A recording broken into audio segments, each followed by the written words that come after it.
Hello students, how are you all. Myself Shubham Mishra. मैं आप सभी का अपने प्यारे से YouTube channel power of physics by Shubham sir में स्वागत करता हूं। आज हम आपको इलेक्ट्रोमैग्नेटिक वेव्स के बारे में बताएंगे। उम्मीद है कि आप हमारे इस लेक्चर को बहुत ही इंजॉय तरीके से देखेंगे और इंजॉयफुल तरीके से इसे कंसंट्रेट करेंगे। तो हम देखते हैं कि इलेक्ट्रोमैग्नेटिक वेव्स क्या होता है। इलेक्ट्रोमैग्नेटिक वेव्स लाइट का ही एक पार्ट होता है, लेकिन यहाँ पर हम दो टॉपिक पढ़ते हैं। एक इलेक्ट्रिसिटी के भी बारे में पढ़ चुके हैं और हम यहाँ पर मैग्नेटिज्म के भी बारे में पढ़ चुके हैं। अब यहाँ पर मुद्दा ये उठता है कि इलेक्ट्रोमैग्नेटिक वेव्स क्या होता है। इलेक्ट्रिसिटी के लिए अगर बात करें तो इलेक्ट्रिसिटी के लिए बहुत से साइंटिस्ट आए और उन्होंने अपनी थ्योरी दी, और इधर मैग्नेटिज्म के लिए बहुत से साइंटिस्ट आए, उन्होंने अपनी थ्योरी दी। लेकिन मुद्दा ये उठता है कि इलेक्ट्रोमैग्नेटिक वेव्स में इलेक्ट्रिक वेव्स भी होंगी, इलेक्ट्रिक वेव्स भी होंगी और यहां पर मैग्नेटिक वेव्स भी होंगी, मैग्नेटिक वेव्स भी। इलेक्ट्रोमैग्नेटिक वेव्स बच्चा जानने के लिए हमें सबसे पहले ये जानना होगा कि मैक्सवेल एक साइंटिस्ट थे जिन्होंने अपनी 4 इक्वेशन दी थी और आपने उन चारों इक्वेशन को पढ़ भी रखा है, उनके लॉस को पढ़ रखा है। तो आइए सबसे पहले हम बात करते हैं कि इसमें मैक्सवेल ने क्या किया था। मैक्सवेल की जो थ्योरी आई थी, उनके 4 लॉज आए थे और वो 4 लॉज जो थे वो हम समझते हैं। हम बात करते हैं सबसे पहले साइंटिस्ट ऑस्टेड की। ऑस्टेड ने कहा था कि due to current small magnetic field is developed. और अगर बात करें फैराडेज की, तो फैराडेज ने भी कहा था कि due to magnetic field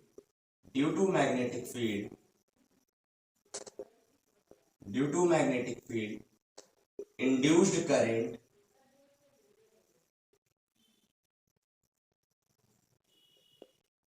is developed. ये हमने पढ़ रखा।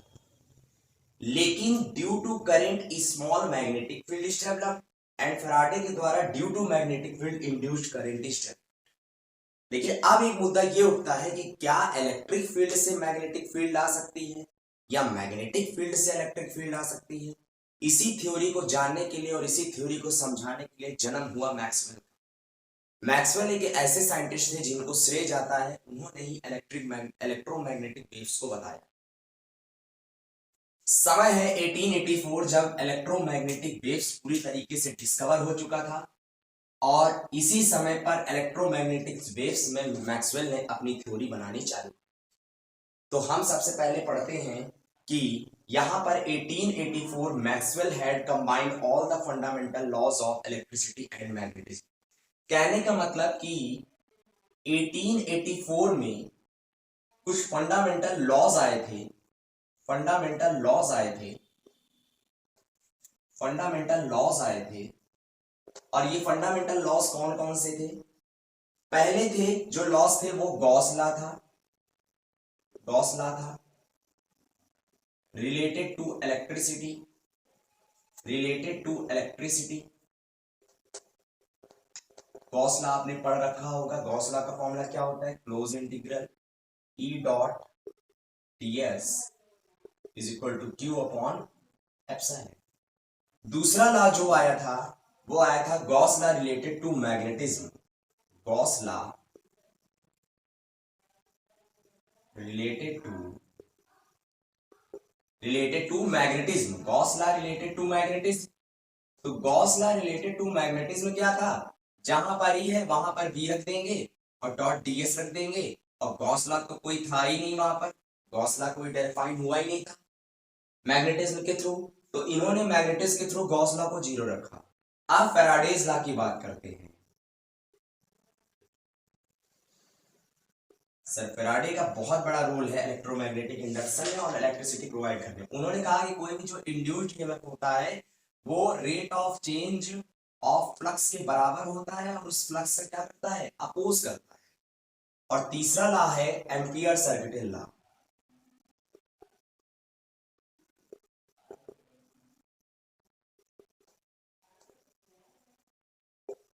ये close integral B dot D L is equal to mu naught times I net, मतलब कि टोटल करंट।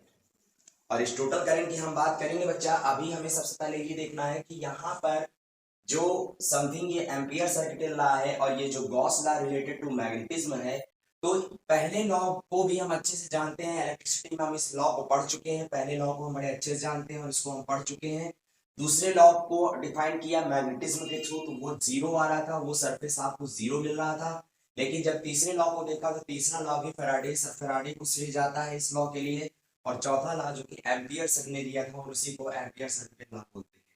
तो ये चारों लॉ की थ्योरी उन्होंने देखी और चारों लॉ को इकट्ठा समझाया, बताया कि हाँ इलेक्ट्रिसिटी और मैग्नेट दोनों एक दूसरे के कंपैरिजन में कंबाइन करते हैं। जब उन्होंने देखा कि कहीं ना कहीं कुछ चीजें लॉस में भी सामने आ रही हैं निकलकर, और जो चीज हमें इलेक्ट्रिक फील्ड में देखने को मिल रही थी सेम वही चीज हमें मैग्नेटिक फील्ड में देखने को मिल रही है, तो इन्होंने कहा क्या किसी भी वैक्यूम में या किसी भी मीडियम में इलेक्ट्रोमैग्नेटिक वेव्स या इलेक्ट्रोमैग्नेटिक रेडिएशन जनरेट की जा सकती है।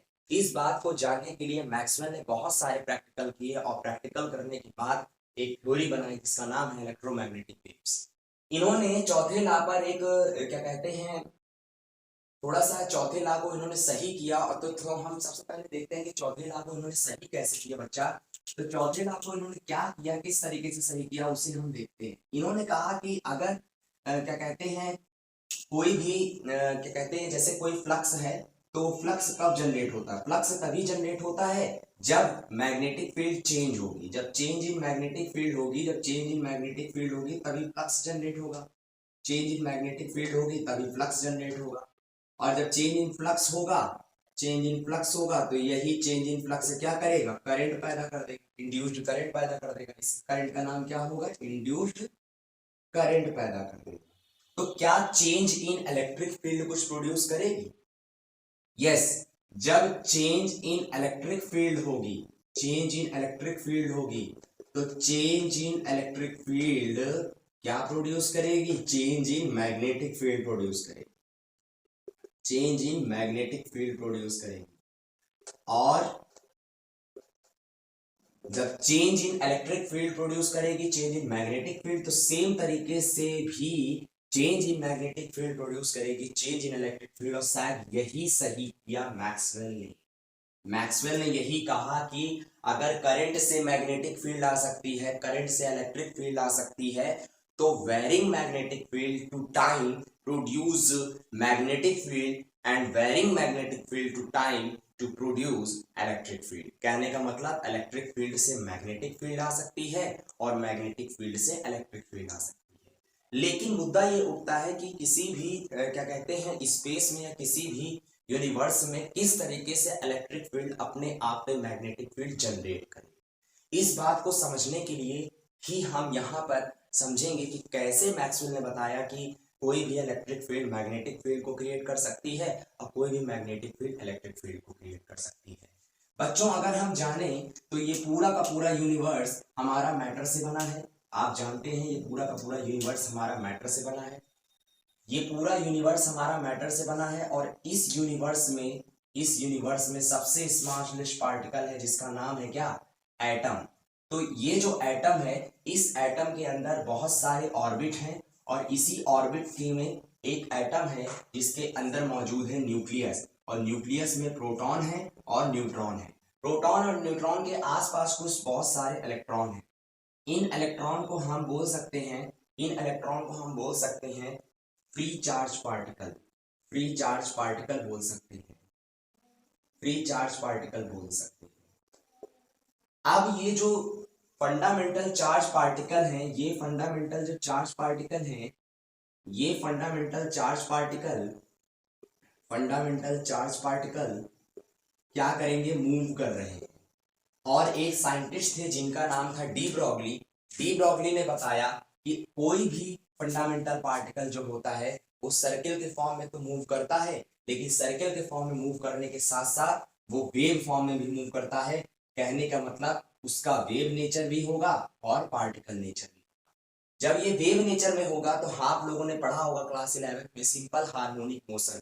सिंपल हार्मोनिक मोशन में क्या होता है कि जब कोई पार्टिकल वेव नेचर में चलता है तो वेव नेचर में चलने पर वो एक जगह से दूसरी जगह तक ऑसिलेट करता है। कहने का मतलब आपने देखा होगा पेंडुलम, पेंडुलम आपने देखा होगा, पेंडुलम कुछ इस तरीके से ऑसिलेट करता है, तो एक जगह से ऑसिलेट कर कर दूसरी जगह से लगातार ये चलता रहता है। कहने का मतलब इसका जो एंडिंग पोजीशन होता है उसे हम लोग एंडिंग पोजीशन कहते हैं या एक्सट्रीम पोजीशन कहते हैं, एक्सट्रीम पोजीशन कहते हैं। और जो इसका मिड पॉइंट होता है इसे हम लोग मीन पोजीशन कहते हैं। तो जब कोई भी चार्ज पार्टिकल चाहे वो इलेक्ट्रॉन हो चाहे वो प्रोटॉन हो, जब कोई भी चार्ज पार्टिकल क्या करता है, एक्सेलरेट करता है, तो एक्सेलरेट करने से वहां पर इलेक्ट्रिक फील्ड कुछ इस प्रकार से क्रिएट होती है। जैसे कि मैंने कहा कि ये एक इलेक्ट्रॉन है और इस इलेक्ट्रॉन को एक्सेलरेट करना है, तो ये इलेक्ट्रॉन लगातार यहाँ से ऐसे ऐसे एक्सेलरेट करेगा और इसके एक्सेलरेट करने से क्या पैदा हो जाएगा, इसके एक्सेलरेट करने से ये पैदा हो जाएगा इलेक्ट्रिक फील्ड, इसके एक्सेलरेट करने से इलेक्ट्रिक फील्ड पैदा हो जाएगा। और ये टाइम के साथ अगर इलेक्ट्रिक फील्ड लगातार वेरी करेगा, ये टाइम के साथ इलेक्ट्रिक फील्ड लगातार वेरी करेगा, तो इसके वेरी करने पर यहाँ पर इलेक्ट्रिक फील्ड के कारण मैग्नेटिक फील्ड क्रिएट हो जाएगी कुछ इस तरीके से। तो ये इन्वेलप हम देख सकते हैं किसका, इलेक्ट्रिक फील्ड का, और ये इन्वेलप हम देख सकते हैं मैग्नेटिक फील्ड का। और दोनों को देखें तो दोनों आपस में एक दूसरे से क्या है, दोनों आपस में परपेंडिकुलर है। कहने का मतलब दोनों आपस में एक दूसरे से परपेंडिकुलर होंगे। अगर हम इस तरीके से ना देखकर इस तरीके से देखें तो किसी भी एक्सेलरेट चार्ज पार्टिकल से ये वेव का फॉर्म कुछ इस तरीके से निकलेगा और मैग्नेटिक फील्ड का फॉर्म कुछ इस तरीके से निकलेगा। तो आप देख सकते हैं ये आपका इलेक्ट्रिक फील्ड है और ये आपका मैग्नेटिक फील्ड है। तो इलेक्ट्रिक फील्ड कुछ ऐसे होगा, मैग्नेटिक फील्ड कुछ ऐसे। कहने का मतलब जो एक्सेलरेटेड चार्ज पार्टिकल है जब वो घूमेगा इस तरीके से, तो घूमने में वो वेव नेचर में चलेगा और वेव नेचर में चलने पर इलेक्ट्रिक फील्ड आएगा और इलेक्ट्रिक फील्ड जो करेगा वो क्या करेगा, मैग्नेटिक फील्ड आएगा, और दोनों एक दूसरे के म्यूचुअली परपेंडिकुलर। और यही जब वेव के फॉर्म में चलेंगे तो इन्हीं को हम लोग इलेक्ट्रोमैग्नेटिक वेव्स बोलते हैं। मैक्सवेल ने यही बताया कि अगर कोई इलेक्ट्रिक फील्ड वेरिंग करेगा तो वो मैग्नेटिक फील्ड क्रिएट करेगा स्पेस में, और अगर कोई मैग्नेटिक फील्ड क्रिएट करेगा तो वो इलेक्ट्रिक फील्ड क्रिएट करेगा। इस बात को समझने के लिए हम कुछ इंपॉर्टेंट पॉइंट समझ लेते हैं कि सबसे पहले इलेक्ट्रोमैग्नेटिक वेव की डेफिनेशन क्या होगी, और दूसरे तरीके से इसके कुछ इंपॉर्टेंट पॉइंट मतलब इसके कुछ कैरेक्टरिस्टिक समझ लेते हैं। तो सबसे पहले इसके डेफिनेशन की बात करते हैं। इसका जो डेफिनेशन है वो ये होगा कि when two mutually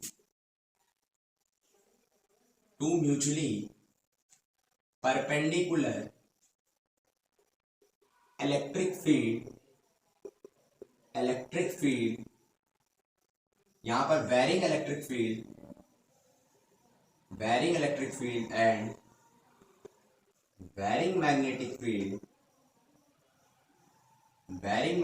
field move in the form of wave known as electromagnetic wave।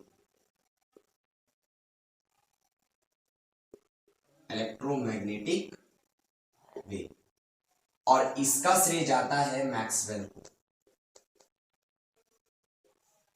इन्होंने कहा कि अगर कोई भी इलेक्ट्रिक फील्ड है तो ये electric field magnetic field create कर दे,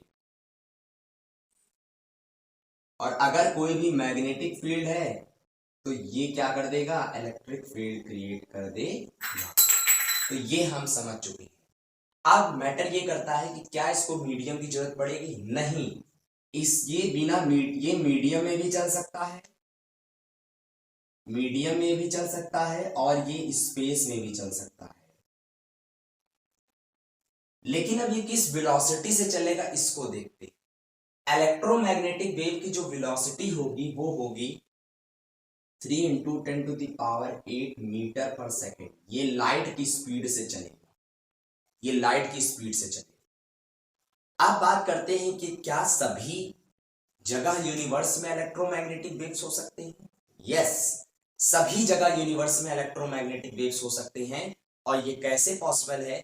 हम क्लास 8 में पढ़ चुके हैं कि all the object, all the substance are made up of matter and matter is the smallest exert the smallest particle called atom. Atom के अंदर जितने भी सब एटॉमिक पार्टिकल्स या फंडामेंटल पार्टिकल्स हैं, वो सारे के सारे पार्टिकल्स कुछ ना कुछ यूनिवर्स से हीट लेकर एक्सेलरेट होते हैं और एक्सेलरेट होने के कारण उनमें इलेक्ट्रोमैग्नेटिक वेव्स जनरेट होती है, या फिर हम इसको रेडिएशन भी बोल सकते हैं। ओके स्टूडेंट्स, तो अब हम बात करते हैं कि यहाँ पर इलेक्ट्रोमैग्नेटिक वेव्स की कुछ कैरेक्टरिस्टिक की बात कर सकते हैं। कैरेक्टरिस्टिक ऑफ इलेक्ट्रोमैग्नेटिक वेव्स की बात करते हैं।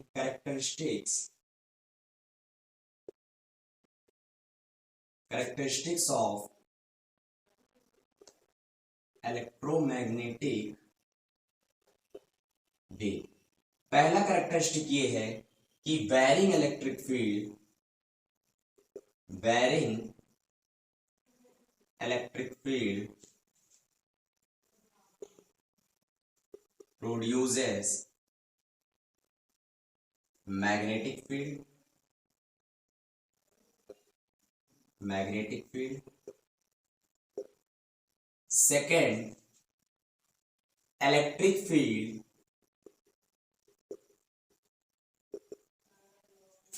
and magnetic field are mutually perpendicular, mutually perpendicular. Third point, electromagnetic wave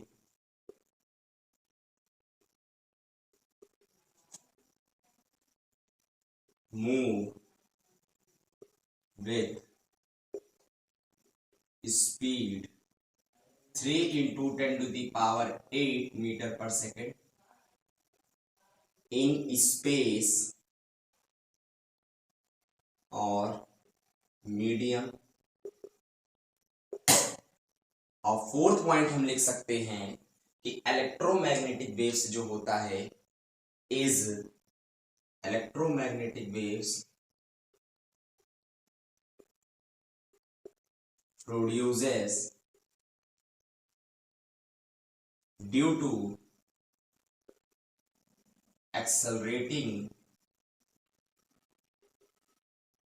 accelerating of charge particle. ये चार पॉइंट हम समझ सकते हैं कि कैरेक्टरिस्टिक ऑफ इलेक्ट्रोमैग्नेटिक वेव्स में क्या समझ सकते हैं हम कि कैरेक्टरिस्टिक्स ऑफ इलेक्ट्रोमैग्नेटिक वेव्स में हम varying electric field produces magnetic field, electric field and magnetic field are perpendicular, electromagnetic wave move with the speed of 3 × 10⁸ meter per second, free space में भी चल सकता है और मीडियम में भी चल सकता है। Electromagnetic wave produces due to accelerating of the charge particle. तो ये चार पॉइंट्स के ही कारण इलेक्ट्रोमैग्नेटिक वेव आता है और इसी कारण हम बता सकते हैं कि हर जगह इलेक्ट्रोमैग्नेटिक वेव मौजूद है। अब ये इलेक्ट्रोमैग्नेटिक वेव जो होते हैं इनका कुछ हम ये रिलेशन देखते हैं कि what is the equation of wave exert in electromagnetic wave and magnetic and electric field and magnetic field. What is the relation between the magnitude of electric field and magnetic field with the speed of light? इसका एक derivation है, वो हम समझते हैं और वो derivation समझने के बाद हम आगे की बात करते हैं कि यह वेव कितने प्रकार का होता है। तो अब हम पढ़ेंगे यहां पर रिलेशन बिटवीन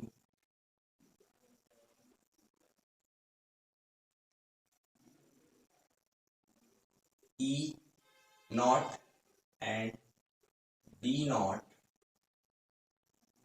with C। देखिए मान लीजिए हम टू वेव को सपोज करते हैं। पहला वेव हम ले देते हैं E is equal to E naught sine omega T minus K X. ये वेव इक्वेशन है, इलेक्ट्रिक फील्ड है और मैग्नेटिक फील्ड भी है, तो B is equal to B naught sine omega T minus K X direction में दोनों चल रहे हैं, तो ये इक्वेशन हमने ले ली है। और इस इक्वेशन को लेने के बाद हम ये बता सकते हैं कि जो हमारा ई नॉट है ये मैक्सिमम है और जो हमारा बी नॉट है ये भी मैक्सिमम है। जहां पर हमारा जो के है, के को हम लोग वेव नंबर बोलते हैं, जो कि 2 पाई अपॉन लेमडा के बराबर होता है। और जो हमारा ओमेगा है इसको हम लोग 2 पाई बोल सकते हैं, 2 पाई एफ बोल सकते हैं। इसको इक्वेशन सेकंड मान लीजिए, इसको इक्वेशन फर्स्ट मान लीजिए और इक्वेशन सेकंड को इक्वेशन फर्स्ट से डिवाइड कर दीजिए, तो equation second divided by equation first, तो omega by K is equal to आ जाएगा हमारा 2 pi F upon 2 pi on lambda is equal to आ जाएगा एफ लेमडा और इसी को बोलते हैं सी, तो omega by K is equal to C. ये आ गया। अब हम स्टार और डबल स्टार के क्वेश्चन को देखते हैं।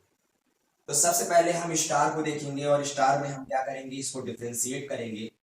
तो स्टार को देखते हैं और स्टार को एक्स के टर्म में डिफरेंशिएट करेंगे, तो D E by D T D x हो जाएगा इज इक्वल टू ये हमारा जो निकल के आएगा minus K E naught cos omega T minus K X. उसके बाद डबल स्टार को उठाएंगे, इसको भी डिफरेंशिएट करेंगे, तो ये आ जाएगा डी बी बाई और ये डी टी के टर्म में डिफरेंशिएट होगा, तो ये आ जाएगा ओमेगा बी नॉट और ये आ जाएगा cos omega T minus K x. अब इसको हम अलग दोनों को, इनको और इनको दोनों को इक्वल कर देंगे, तो इक्वल करने पर ये D E upon D X आ जाएगा और ये minus D B by D T हो जाएगा।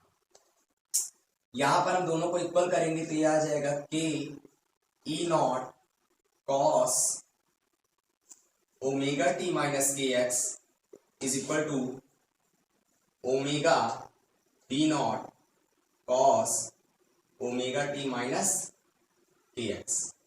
ये कॉस कॉस कट जाएगा तो ये आ जाएगा K E naught upon B naught is equal to omega by के।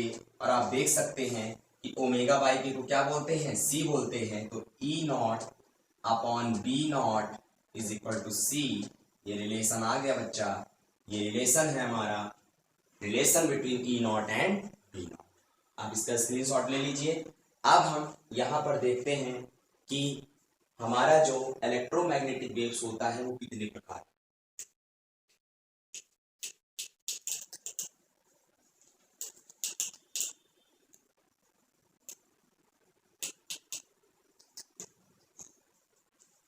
टाइप्स ऑफ इलेक्ट्रोमैग्नेटिक वेव में जाएंगे। Types of EMW। Types of electromagnetic wave की अगर बात करें तो टाइप्स ऑफ इलेक्ट्रोमैग्नेटिक वेव में आप बस इतना याद रखिए कि आपको वर्ड याद रखना है R M I V U X G। आपको ये याद रखना है बच्चों कि ये जो टाइप्स ऑफ इलेक्ट्रोमैग्नेटिक वेव है इसमें आपको ये वर्डिंग याद रखनी है, तभी आप उनको याद कर पाएंगे कि इलेक्ट्रोमैग्नेटिक वेव्स कितने टाइप के होते हैं। अब इसका नाम होता है रेडियो वेव, रेडियो वेव, ठीक है। इसका नाम होता है माइक्रोवेव, इसका नाम होता है इंफ्रारेड वेव, इसका नाम होता है विजिबल वेव, या लाइट बोल सकते हैं, इसका नाम होता है अल्ट्रावायलेट। अल्ट्रावायलेट, इसका नाम एक्स रेज और इसका नाम गामा रेज।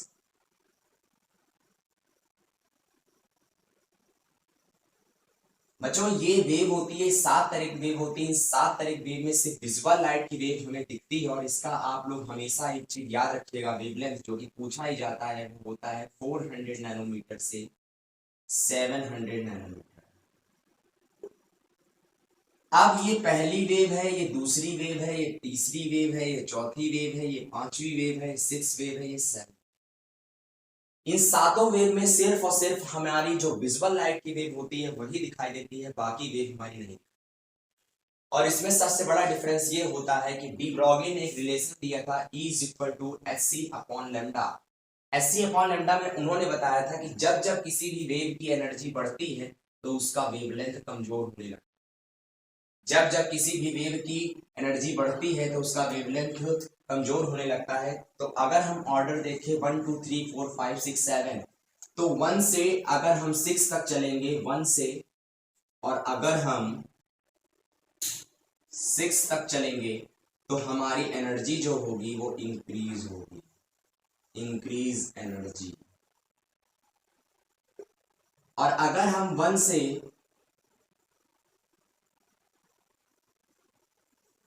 और 6 तक चलेंगे तो हमारी वेवलेंथ जो होगी वो डिक्रीज डिक्रीज। और अगर हम 6 से 1 तक चलेंगे तो हमारा जो एनर्जी होगा वो डिक्रीज एनर्जी, डिक्रीज एनर्जी। और अगर हम 6 से 1 तक चलेंगे तो हमारा ये जो एरो है ये आपको बता रहा है कि कुछ चलना, तो हमारा ये वेवलेंथ